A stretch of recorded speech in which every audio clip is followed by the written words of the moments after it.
Ferdinand of Aragon, later remembered as Ferdinand the Toothless, ruled the United Spanish Kingdoms at the beginning of the 16th century. Born in 1452, he lived to the age of 63, which for his time was considered rare, made possible by privilege, careful diet, and constant medical attention. He had spent most of his life speaking about order, discipline, and divine control, yet in old age the same body that had carried his authority began to collapse in slow visible ways. The decline started with his mouth. Infection spread through the gums, teeth blackened, loosened, and one after another fell out, leaving raw flesh that bled each time he tried to eat. The odor of rot followed him through the palace. His physicians used vinegar, crushed pearls, and herbal rinses, but nothing stopped the decay. In the last years of his life he had no teeth at all. Speech became slurred, chewing impossible, and the act of eating turned into a display of weakness in front of those who had once feared him. For a Renaissance monarch, food was not private nourishment but a public sign of power. The royal table was theater. Ambassadors measured authority through ceremony, and courtiers interpreted appetite as proof of vitality. When the king could no longer chew, it meant more than pain, it meant a symbolic threat to the image of the crown. The court therefore searched for a solution that would keep the daily meal intact and preserve the appearance of normality. The cooks boiled meat until it dissolved and mixed bread into hot wine to make it passable, but the problem persisted.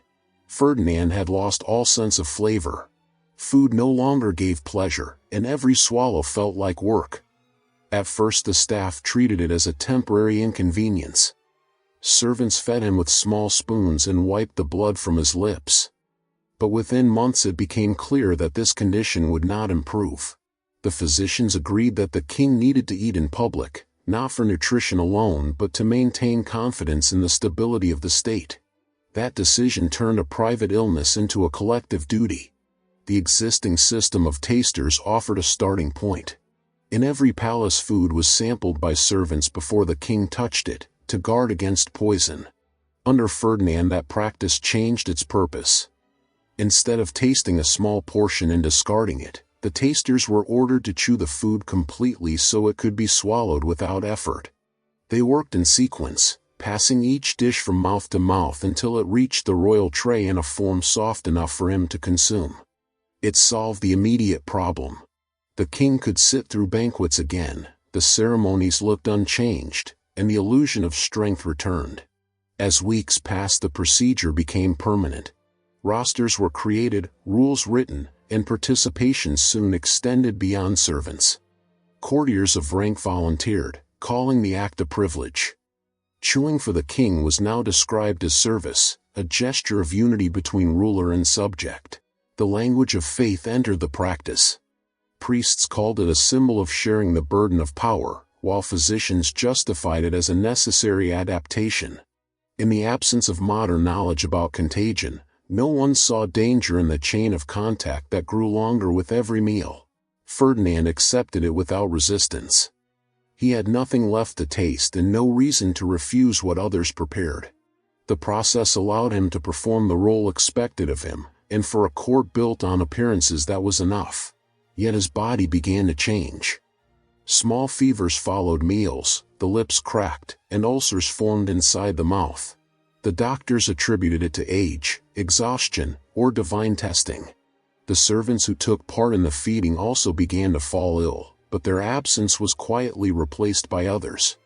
The schedule of meals could not be interrupted. The appearance of royal appetite had to be maintained at any cost. By the end of his reign nothing reached the king that had not already passed through many other mouths. Every dish carried fragments of the people who served him, and every swallow moved their illnesses back toward the throne. The infection spread slowly, without visible outbreak, hidden by etiquette and faith. To the court, the sight of their aged monarch swallowing what others had softened remained proof that order survived. To the physicians, it was simply continuity. But in reality it was the beginning of a long internal poisoning, a ritual created to preserve authority that would, step by step, consume the man it was meant to protect. By the time the custom became routine, the court no longer called it a practice but a service. The schedule of meals turned into a ceremonial rotation where noble families competed for a place on the list. What had started as a solution to the king's infirmity slowly transformed into a structured institution. Every dish followed the same route, prepared in the kitchen, carried to the tasting room, divided among the attendants, chewed until soft, and returned to the silver trays that waited beside the throne. The act took hours. Bowls of water and cloths stood nearby for rinsing, but few used them carefully. The goal was speed, not cleanliness, and the chain of mouths was treated as a living instrument of loyalty. The language that surrounded the ritual changed with time. Priests began to speak of the service as communion between ruler and realm. To share one's saliva with the king was to share his burden. Chronic fasting in the monasteries had already blurred the line between faith and deprivation, and now the palace adopted the same logic. What might once have seemed revolting was now described as holy. Those who participated believed that their closeness to the royal body gave them a trace of divine grace. The older courtiers joined reluctantly at first, then with pride. They came to see the act as proof of devotion, and the few who objected were dismissed as irreverent.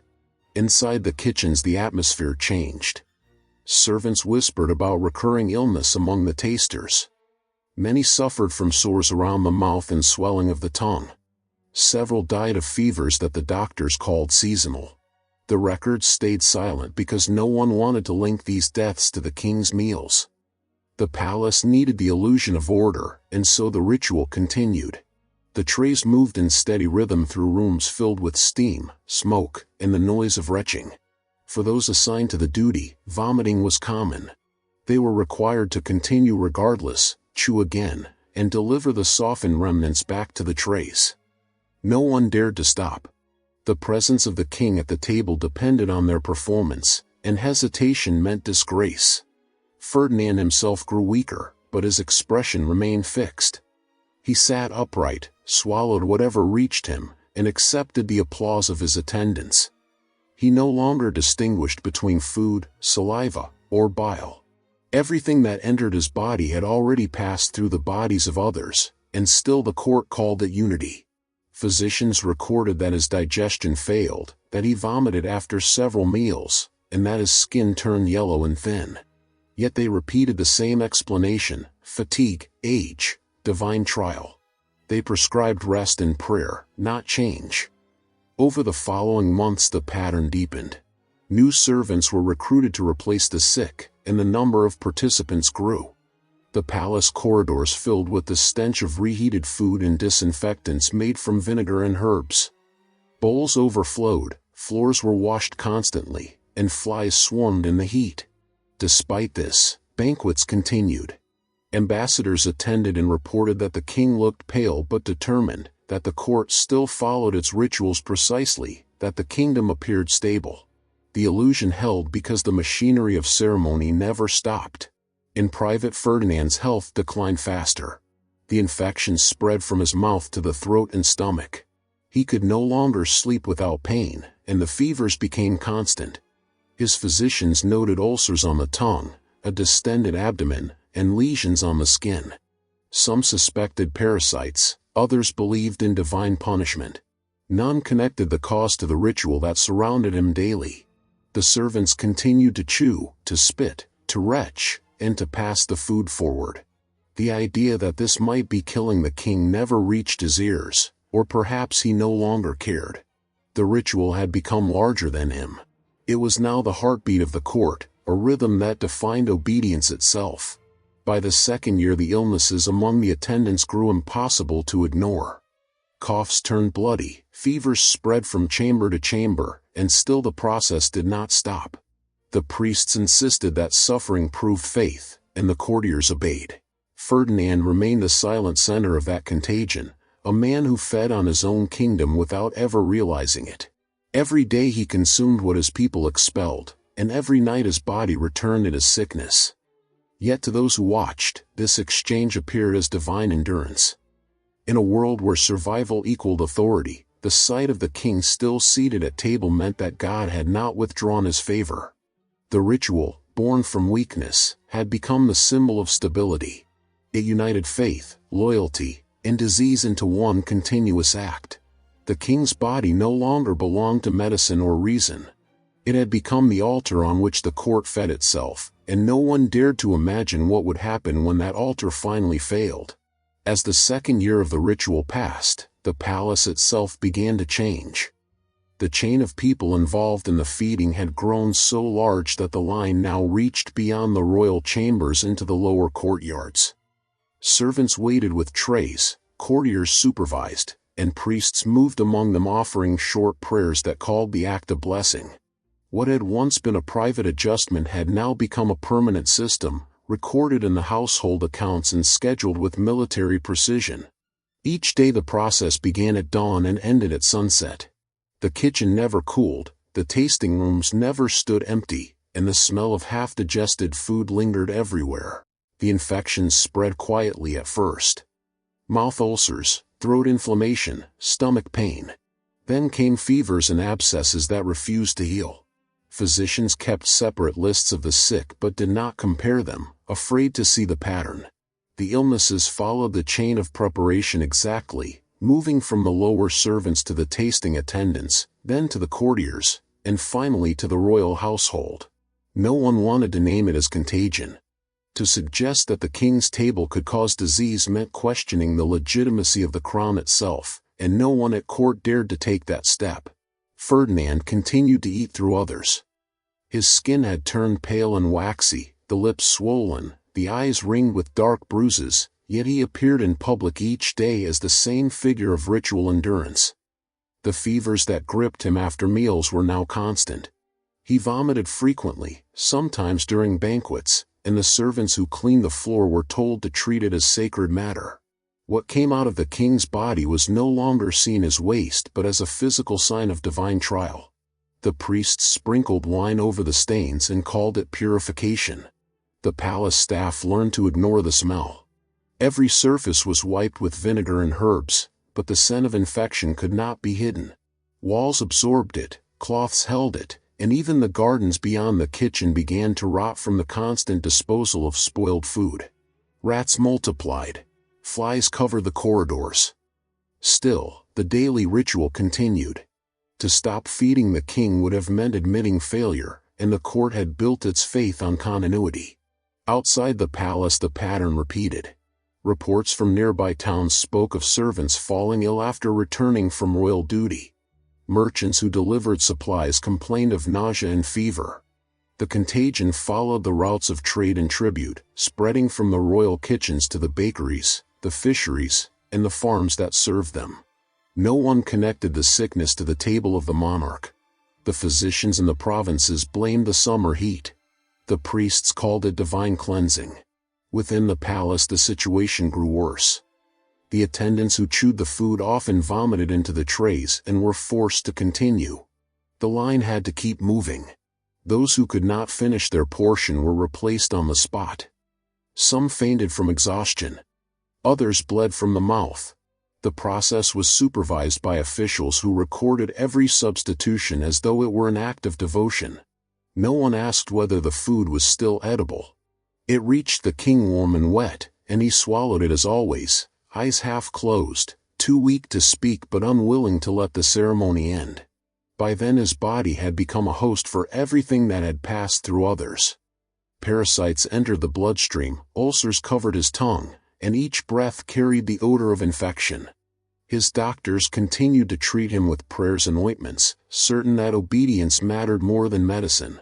When asked about the constant vomiting and diarrhea that followed each meal, they spoke of purification, saying the body expelled evil as fast as it received it. The priests repeated the same words in sermons broadcast through the court chapel. What they called holiness was, in truth, the collapse of the royal organism. The chain no longer stopped at the palace gates. Dozens of servants carried the infection to the streets of Valladolid and Zaragoza, then farther across the kingdom. The population noticed only that the disease always seemed to begin near the royal supply routes, and yet the monarchy kept silent. Within the walls of the palace, the same meals continued every day. Each swallow brought more poison, each prayer disguised another death, and every man or woman involved in the ritual understood, at least in private, that the process had gone beyond saving.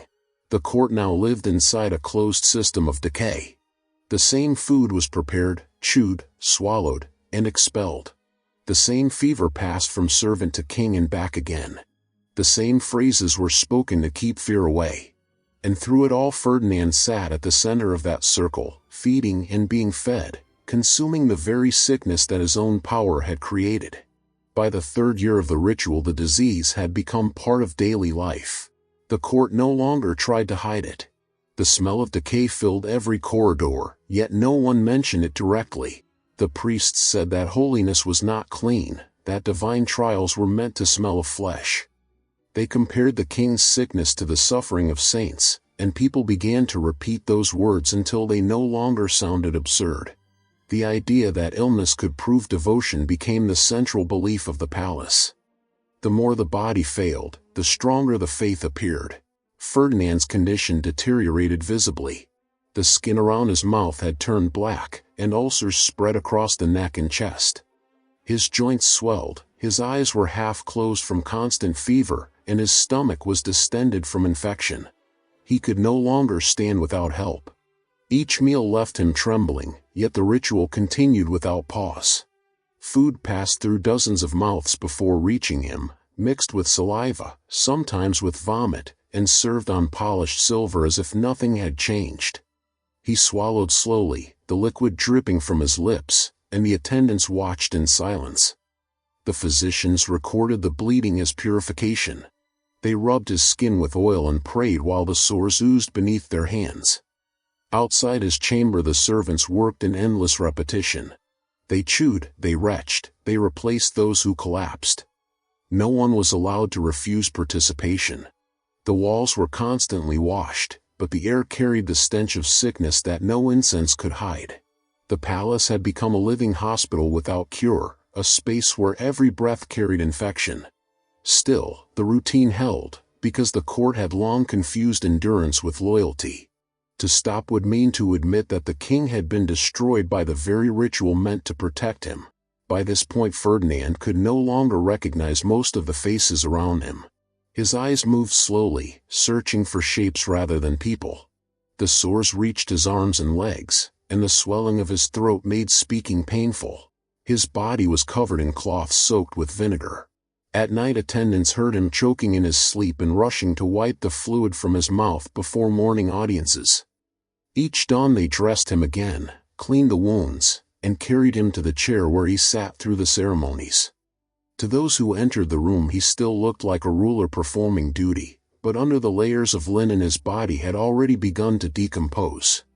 The physicians disagreed on what to call the disease. Some said it was corruption of blood, others claimed it was divine fire. None dared to name it contagion. Every diagnosis served the same purpose, to allow the ritual to continue. They believed that stopping the ceremony would bring chaos to the realm. The priests supported them, declaring that the king's suffering held back God's punishment from the people. In their sermons they said his body absorbed the sins of the nation, that each wound was a mark of protection, and that the vomit he expelled was the cleansing of the world. The court accepted that logic. They had lived too long inside the smell to see it as anything but familiar. The attendants wrapped his swollen feet in linen soaked with wine and sprinkled ashes on the wounds. When the ulcers burst, they wiped them with cloths embroidered with royal insignia. The pus was collected and burned in small bowls of incense, and the smoke was called holy vapor. Every gesture that should have belonged to medicine was turned into ceremony. The infection that consumed him had become a doctrine. In the final months the king's body no longer reacted to food. What entered his mouth came back within minutes, mixed with blood and bile. The attendants collected it carefully, believing that even this discharge was part of the sacrament. The priests anointed his chest with it, marking the sign of the cross. The people who visited the palace saw the same spectacle each day, a dying man seated upright, surrounded by prayer and the smell of death, still performing the function of monarchy. They did not realize they were witnessing not the endurance of faith, but the last stage of organized decay. By the spring of 1516 the ritual had consumed everyone it touched. The attendants who served closest to the king were constantly sick, coughing blood into the cloths they used for washing him. The priests continued to bless the food and describe the illness as holy endurance, but even they began to faint from fever during Mass. The physicians worked in silence, aware that nothing they prescribed had any effect. Ferdinand was alive only because the palace refused to let him die. Each morning they lifted him from his bed, cleaned the open wounds, and seated him before the silver trays. The body no longer obeyed commands, but the ceremony required movement, and so servants moved him as if he were still in control. In late January, one of the lower attendants assigned to the tasting line collapsed during his shift. He had been coughing for days, his face pale and his eyes bloodshot. The doctors called it a chest infection, but no one stopped the work. When the man was replaced, the food he had already handled stayed on the tray. It was carried through the same corridor and placed before the king. Ferdinand swallowed it as usual, unaware that the infection in that man's blood would be the last he would ever take. Within hours the fever inside him rose sharply. The next morning his breathing slowed, and the skin turned the color of wax. For several days the court maintained the routine. They continued to chew and to feed him, though he no longer responded. The priests stood beside the bed and repeated the same prayers that had accompanied every meal. The food touched his lips, and they called it a sign of perseverance. When the vomit came, they wiped it away and continued to pray. It was only on the 5th day that his pulse stopped. The attendants froze, waiting for someone to give an order, but the silence felt like blasphemy.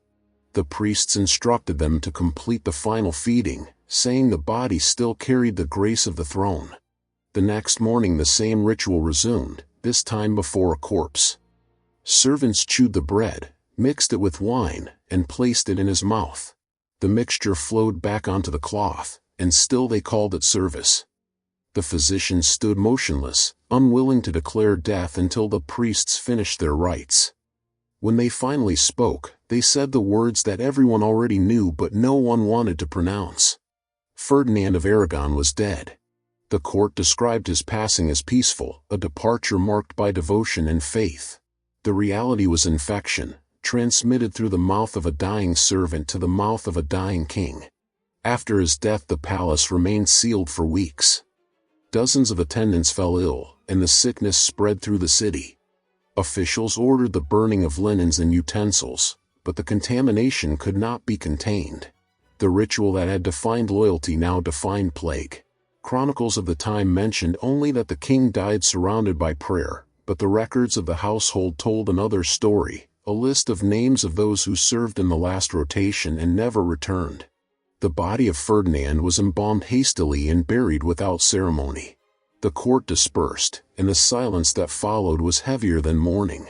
The ritual that had once been called unity ended with his death, leaving behind only disease and fear. For years afterward, servants in other palaces refused to eat before their rulers. The idea of sharing a meal with the crown had become a memory of contagion.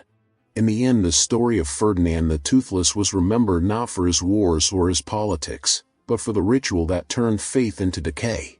He had lived longer than most men of his century, protected by privilege and surrounded by ceremony, yet the system built to preserve him had poisoned him instead. What began as an attempt to hide weakness became the instrument of death, and the king who could no longer taste his food became the final victim of his own tradition.